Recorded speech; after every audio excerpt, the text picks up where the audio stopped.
염세주의 철학이 들려주는 위로의 음성. 저는 이렇게 정해놓고도 좀 부담이 들어요. 제가 정말 위로해도 되는 사람인가. 위로는 아무나 하는 게 아니잖아요. 생긴 것 자체가 또 위로도 안 될 것 같고. 또 위로는 또 함부로 해서도 안 돼요. 예를 들어서 병원에 가서 환자한테 위로한다던가 아니면은 상가집에 가서 또 함부로 위로한다던가 그런 데 가서는 좀 조심스럽게 그냥 무슨 말씀 드려야 될지 모르겠습니다. 이게 가장 정확한 대답인 것 같아요. 그런데 쇼펜하우어는 위로를 하려고 했고 그게 보여서 저도 제목으로 혹은 텍스트 도중에 자주 위로라는 단어를 사용하게 되었고 그게 이제 제목으로 이제 잡혔고 이 의지와 표상으로서의 세계가 우리 지금 4주 동안 읽게 될 텐데 이것 다음에 제가 강의한 게 인생론이에요. 인생론에서는 정말 이제 위로의 말들이 너무 많아요. 여러분들이 처음 접할 때 제일 중요한 것이 염세주의라는 철학의 어떤 선입견인데 염세주의는 인생을 가치 없는 것으로 하잖아요. 왜 살아요? 제일 중요한 질문입니다. 염세주의는 삶에 가치 없다 했잖아요. 그런데 왜 사냐고요? 염세주의 철학은 이러한 삶에 대한 질문이 정말 처절하게 올 때 도움을 줘요. 그냥 사는 게 아직 뭐 그렇게 위기답지도 않고, 그러니까 젊은 세대는 인생을 바라볼 때 멀리 본단 말이에요. 아직 영원히 살 것 같고 아직 죽을 것 같지도 않고. 이런 사람에게 염세주의 철학은 잘 안 어울려요. 그러니까 설명해줘도 잘 모르고. 이게 이거야 얘기해줘도 뭐 나하고는 상관없는 것 같고. 그런데 염세주의는 이상하게도 삶을 사랑하게 만들고 삶을 되돌아보게 하고 그렇게 인생에 가치 없다고 떠들었던 사람이 죽기 직전까지 집필했던 책이 인생론이고 삶에 대한 어떤 지혜를 주려고 했고 저는 대학생 때 이 쇼펜하우어 책을 읽으면서 거기에 어떤 딜레마에서 저는 도대체 이게 염세주의 철학이 도대체 뭐냐. 세상을 나쁘게 보고 있으면서도 이 사람이 죽어갈 때 쓴 책을 읽으면은 막 인생을 이렇게 살아라 저렇게 살아라. 이 모순 이걸 모순을 깨지를 못했어요. 선배들한테 질문해도 그 모순을 잘 설명도 잘 안 해주고 대학생 시절에 혼자서 의지와 표상으로서의 세계를 읽었어요. 사실은. 근데 읽긴 읽었는데 뭔 소리 하는지도 모르고 그냥 각오만 했어요. 끝까지 한번 읽어보자. 그래 네가 이기나 내가 이기나 하면서 아쉽게 지금 그 첫 번째 읽었던 책을 내가 안 갖고 왔는데 정말 낙서해가면서 열심히 읽었어요. 그런데 대부분의 사람이 도중쯤에서 중간쯤에서 이제 포기를 하게 되고 그 다음부터는 약간 집중을 잘 안 해요. 그냥 슬슬 넘어가 버리지. 거기에서 염세주의에 대한 어떤 오해가 생기는 것 같아요. 왜냐하면은 의지와 표상으로서의 세계는 4권으로 이루어졌어요. 1, 2, 3, 4권이 있어요. 1권은 표상으로서의 세계. 즉 우리 눈에 보이는 거예요. 지금 만질 수 있고 마실 수 있는 물이 있고 바람이 불고 내 눈에 보이는 거 이거 전부 다를 얘기해요. 이 전부 다가 가짜래요. 허상이래요. 부정적인 시각이 막 쏟아져 나와요. 마야의 베일이라고 그러고 현상계라고 하고 현상은 가짜라 하고 막 그러다 의지의 세계가 나와요. 2권이. 의지는 노력으로 나타난다. 의지의 세계는 뭐 싸움이다, 갈등이다, 막 어마어마하게 무시무시한 세계를 막 얘기해줘요. 전부 다 의지로 막 때려잡을 것 같고 죽일 것 같고 막 전쟁으로 치닫고 인간은 인간에게 늑대다 하고 정말 살벌한 세계를 얘기해줘요. 근데 여기가 이제 중간쯤이란 말이에요. 이제 3권, 4권이 또 기다리고 있는데 독서할 때 집중력이 이제 떨어지기 시작해요. 거기서 지쳐요, 일단. 세상을 계속 표상으로서의 세계로 일단 한참 길을 꺾어놨지. 그 다음에 의지, 내 욕망, 이게 전부 다 막 불행의 요소라고 하지. 중간쯤에서 지쳐버려요. 이거 읽어야 되나 말아야 되나, 이 책. 이러한 책이 나한테 힘이 되나 안 되나. 버려버려요. 그런데 3권에 와서 또다시 표상으로서의 세계를 또다시 다뤄요. 그리고 4권에 가서 의지의 세계를 또다시 다루고. 자, 그러면은 1권에 있었던 표상과 3권에 있었던 표상이 또 뭘까? 이제 지금에 와서 나는 알지만 처음 읽을 때는 이게 잘 안 잡혔단 말이에요. 두 번째 표상은 정말 진실한 세계에 대한 어떤 인식, 예술적인 인식, 어떤 미적 체험, 의지가 배제되어 있는 순수한 인식이 가져다주는 표상, 진짜로서의 표상. 예를 들어 플라톤 철학 같은 경우 눈에 보이는 게 가짜라 해서 그림자라 했어요. 정말로 그림자로 봤어요, 플라톤은. 근데 쇼펜하우어는 그림자다, 이건 가짜야 해놓고 여기서 끝나는 게 아니라 내가 진짜 예술가적으로 세상을 바라보면은 진짜 가치를 발견할 거다 이거예요. 예술론이 그래서 등장하는 거예요. 쇼펜하우어의 예술론, 쇼펜하우어의 미학 이론이에요. 진정한 가치가 있다 이거. 내 눈에 보이는 게 이거 어떻게 그림자냐 이거예요. 쇼펜하우어 철학은 지금 내 눈에 보이잖아요. 내 눈에 앉아 계시고 이걸 어떻게 그림자라고 생각해? 쇼펜하우어는 여기에서 이제 혁명이 시작되는 거예요. 쇼펜하우어 이전까지를 선배들은 관념론자라 그래요. 관념론자들 첫 번째 주자가 칸트 철학인데, 칸트는 순수 이성 비판, 안 읽어도 일단 제목에서 느껴지잖아요. 우리도 수업 시작하기 전에 위로 어떤 사람 와서 위로하려나 이런 것처럼 칸트 철학도 순수한 것, 이 세상에 정말 순수한 거 있을까? 정말 순수한 내 의지가 입법의 원리에 의해서 내 의지가 행동으로 옮겨질까? 이기심 하나도 없이. 관념적이에요. 너무나도. 또 대표적으로 칸트 철학의 영향을 받은 헤겔이 있잖아요. 헤겔 철학도 너무 관념적이에요. 한번 훈련해 볼까요? 세상은 변증법에 의해서 발전만 해요. 역사의 수레바퀴는 거니까 소위 후지는 모른다 이거예요. 그럼 계속 발전하면은 앞으로 어떻게 될 거예요? 우리가 막 영화에 나오는 것처럼 컴퓨터 같은 인간이 될까요? 정말 2500년 전에 살았던 소크라테스와 지금의 내가 어떤 진화의 법칙을 거쳐서 지금 소크라테스 정신보다 내가 더 나을까? 소크라테스 시절에 소크라테스 부인 크산티페보다 더 나은 것 같아요, 지금? 저도 여기에는 좀, 애매해, 이건. 정말 낭만적이에요, 헤겔 철학은. 발전 이론은, 변증법 이론은. 쇼펜하우어는 헤겔과 맞짱을 떴어요. 이런 말 해도 되는지 모르겠네. 싸웠다.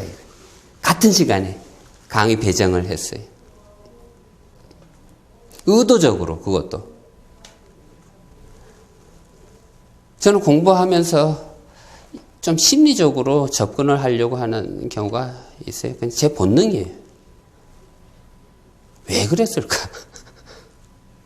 헤겔은 그때 당대 최고의 학자였고 1806년에 나폴레옹이 독일을 점령하자. 그러니까 비교를 하자면 우리의 시대로 하면 일제강점기예요.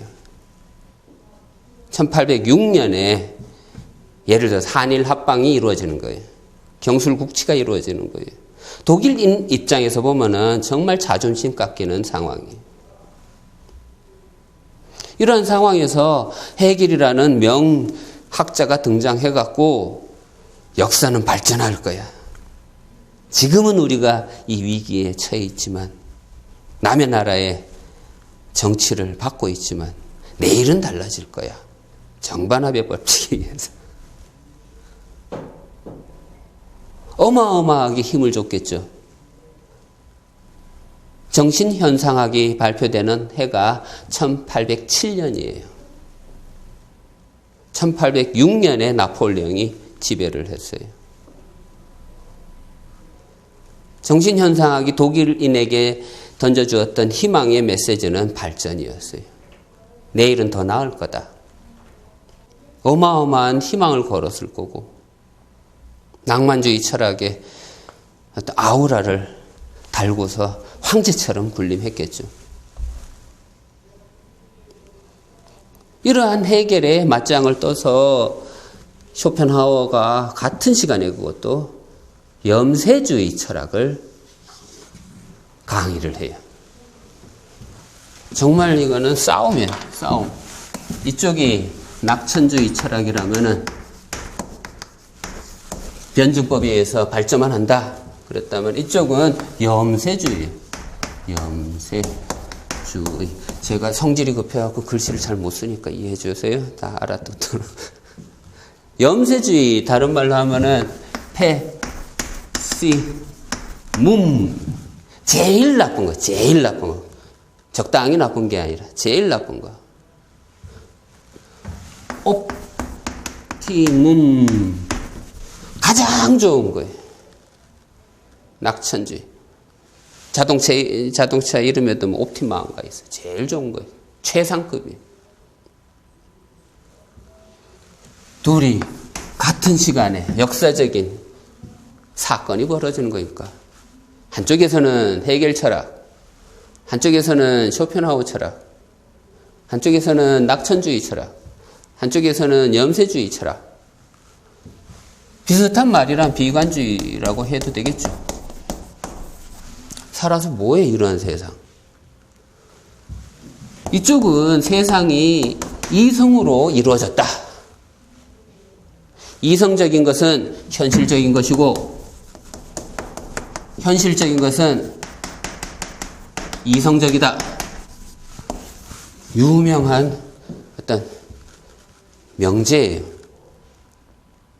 법철학 서문에 나오는 말이기도 하고, 이성적인 건 현실적인, 현실적인 건 이성적인. 이 현실은 내일은 더 나을 거예요. 정반합 법칙에 의해서. 이성은 계속 발전만 할 거예요. 우리가 보이는 것은 절대정신의 현상일 뿐이에요. 절대정신은 계속 나아질 거예요. 어떤 체계를 갖추어서 구조를 갖추고 있고 계속 나아질 거예요. 세상이 이성적인가요? 근데 이 질문이 이제 쇼펜하우어적인 질문이에요. 정말 이성적이라면은 내가 이렇게 하면은 저렇게 돼야 되잖아요. 이성은 그러니까 예를 들어서 1 더하기 1은 2가 된다라는 이게 이성의 법칙이에요. 1 더하기 1이 2가 아니라 3이 되면은 이건 이성적인 답이 아니에요. 합리적인 답이 아닌 거예요. 그러니까 이성이라고 하는 것은 어떤 시간의 흐름. 그래서 이성 하면은 뭐랄까, 언어 혹은 시간. 이성은 시간적인 거, 시간 속에 있는 게 이성이고, 예를 들어서 요즘 단풍놀이 같은 거 하잖아요. 단풍놀이. 단풍놀이가 시간놀이에요, 사실은. 시간은 인간에게만 있어요. 이성은 이성이라고 하는 것은 인간의 전유물이에요. 동물에게는 없어요. 이성만이 언어를 만들어내요. 왜? 시간이 있으니까. 1 더하기 2는 1은 2 하면서 순서대로 나아가는 게 지금 기억하고 또 기억하고 기억하게 하는 이런 기능들 전부 다 이성이 하는 일들이에요. 왜 놀이냐? 정말 잔인한 거예요, 사실은. 왜냐하면 우리는, 인간은 늙기 싫어갖고 성형수술하죠. 보톡스 맞죠.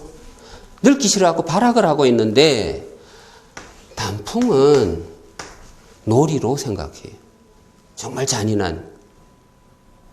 만약에 우리가 늙어가는 것조차도 놀이로 생각할 수만 있다면은 시간은 극복될 거예요. 근데 이게 어떻게 될 거냐? 힘들죠. 염세주의 철학이. 이쪽은 시간에 의해서 혹은 계속 어떤 발전한다라는 이론이라면은, 그거 다람쥐 쳇바퀴 마냥 이렇게 돌고 도는 건데, 이쪽은 시작이 있고 끝이 있어요. 이성적인 것은 항상 시작과 끝이 맞물려 있어요. 이성적인 것은. 이성이 그래서 항상 문제 삼는 것이 너무 많아요. 일단 이성이 제일 강력한 시대가 젊은 시대, 한 20대쯤. 20대들이 제일 많이 질문한 게 뭔지 알아요? 날 사랑하느냐라는 질문. 이성적인 질문이에요. 말로 표현도 못해요. 그걸 어떻게 증명할 수도 없고.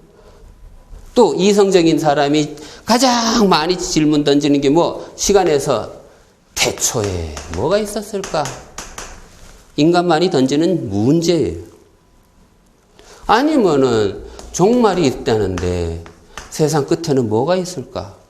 아마겟돈이 언제일까? 이성이 갖고 있는 문제들이에요. 시작이 있고 끝이 있다. 염세주의는 정말 이성일까? 이 세상이. 태초가 정말 중요할까? 태초 내가 안다고 내 건강에 이로움이 있을까? 정말 그거 나랑 뭔 상관이에요? 이성이 또 던지는 질문 중에 어마어마한 개념이에요. 예를 들어서 이성적인 질문이 어렸을 때 어린애들도 해요. 예를 들어서 스파이더맨과 슈퍼맨이 싸우면 누가 이길까? 이성적인 질문이에요. 답 없어요. 인생에는 우연이 있을 뿐이에요. 다윗도 골리앗을 때려잡아요. 이성적인 논리로는 불가능한 거예요. 도대체 이 세상은 뭘로 이루어졌을까? 이쪽이 이성. 그럼 염세주는 항상 반대로 생각하면 되니까. 그러면 비이성이 되겠죠. 비이성으로 세워져 있는 이러한 세계. 이게 세계라면은 이런 세계 어떻게 하면은 극복을 할 것인가? 그게 문제겠죠. 여기서는 쇼펜하우적으로 사고를 한다면은. 세계가 비이성이라면, 이 비이성이 어떤 불행의 원이라면, 이 불행으로부터 어떻게 내가 벗어날 것인가? 그게 철학의 화두예요. 여기는 가만히 있으면 절대정신이 현상으로 나타나 줄 테니까 어떤 무책임해져 버려요. 이쪽에서는 인생은 누구 거? 내 거예요. 근데 나는 어떻게 돼 있어요? 이 세계 안에 있고. 이 세계는 어떤 세계? 비이성이에요. 전부 다 이기주의로 똘똘 뭉친 사람들이 그냥 들이다 싸우고 있어요. 여기서 나는 어떻게 해야 될까? 보호해야 될 것 같기도 하고. 그래서 쇼펜하우는 죽기 직전에까지 집필했던 게 인생론이라는 책이에요. 지혜롭게 살기 위해서 어떻게 해야 되는지. 제 원래 강의는 돌이 별이 되는 철학 혹은 돌이 별이 되게 하는 철학 이렇게 시작했어요. 왜냐하면은 의지와 표상으로서의 세계 책 전체를 통해서 제가 한번 세봤는데 세다 포기를 해버렸는데 돌에 대한 비유가 한 20몇 개 내가 센 것만 그것도 중간쯤까지 가다가 제가 포기해버렸어요. 돌에 대한 비유가 이렇게 많아요. 돌. 쇼펜하우어한테 영향을 받은 헤르만 헤세의 데미안이란 책 읽어보세요. 초반에 돌 얘기가 나와요. 돌에 대한 어떤 존재 무게에 대해서도 나오고 돌이 왜 땅에 놓여 있을까? 나는 왜 살까? 질문이에요. 이성적으로는 답이 주어지지 않아요. 이러한 질문에는. 이성적으로 이동용 너는 뭐 누구잖아. 어디 살고 있잖아. 지금은 여기 뭐 하고 있잖아. 이성적으로는 다 대답이 가능해요. 난 남자야. 뭐 이성적으로 답 못할 거 없어요. 다 할 수 있어요. 비트겐슈타인이 한 말처럼 인간이 말 못할 거 하나도 없어요. 다 할 수 있어요. 그런데도 불구하고 우리는 또 질문한단 말이에요. 난 누구냐고. 이성 하나만으로 우리는 만족 못해요. 수천 년 동안 소크라테스 이후 계속 이성에 대한 그렇게 어떤 믿음을 줬지만 이성이 정말 우리를 행복하게 해줬는가? 정말 우리 이성이 그냥 목매갖고 시험 보고 막 한 학기에 막 20개씩 중간고사, 기말고사 막 보고 전부 다 이성의 훈련이 돼 있는데 그럼에도 불구하고 너 뭐 할래? 뭐 되고 싶니? 이 질문에 확고한 답을 갖고 있는 사람 드물어요. 이성적으로는 그렇게 철두철미하게 훈련받았음에도 불구하고 내가 뭘 원하는지 잘 모른단 말이에요. 이성은 남의 눈치를 보게 해요. 왜? 1 더하기 1은 2, 즉 예상이 가능한 행동이에요. 예상이 어떤 가능한 행동이 아닌 행동을 하면 그건 비이성적이에요. 비합리적인 것이고. 예를 들어서 제가 여기서 홀딱 뽑고 강의한다 생각해봐요. 여러분들은 그걸 비이성, 미친놈이라 생각하란 말이에요. 하지만 저도 오늘 올 때 와이셔츠 멜까? 뭐 넥타이 멜까? 막 고민 엄청나게 했어요. 그냥 다 했다가 다시 그냥 내 하던 대로 청바지 입고 뭐 그냥 내 마음대로 나오는 거예요. 하지만 어느 한도는 지켜요. 이성적인 인간이라는 걸 보여주기 위해서. 난 미친놈이 아니라는 것을 증명하기 위해서. 여러분들도 그럴 거 아니에요. 정말 미친 짓은 안 할 거 아니에요. 그런데 문제는 바로 우리가 이성에 너무 훈련이 돼 있다. 소크라테스도 이성을 활용해갖고 아난네지스라 그래갖고 상기하라 했잖아요. 상기설. 남네시스 상기. 그러니까 이성이 하는 일이에요. 상기하면은, 그러니까 우리가 우리가 태어나면서 렛대강을 건너가고 우리가 이데아를 다 알고 있었는데 우리는 잊어버렸다. 그러니까 우리는 원래는 알고 있으니까 잘 생각하면은 이데아를 다시 떠올릴 거야. 정말 낙관적인 철학이에요. 이데아는 우리 알 수 있어요. 노력해야죠. 상기해야 되고 철학자들이 하는 말에 귀를 기울여야 되고 대화를 해야 되고. 근데 이성이 혹은 이데아를 안다고 또 그게 또 될까? 쇼펜하우어는 그러니까 쇼펜하우어 대해봅시다. 우리 4주 동안만. 쇼펜하우어처럼 한번 좌절을 해봅시다. 소크라테스 이후 그토록 유명세를 타고 행복하게 존재해왔던 이성에 대해서 한번 회의를 해보자. 이성에 대한 권력이 너무 무소불위였어요. 이제 혼자 홀홀단신 비이성에 대한 삶의 논리로 삶 혹은 인생 혹은 인간이라는 이런 말들을 철학의 대상으로 삼기 시작한, 그래서 생철학이라고 그래요. 생철학의 효시.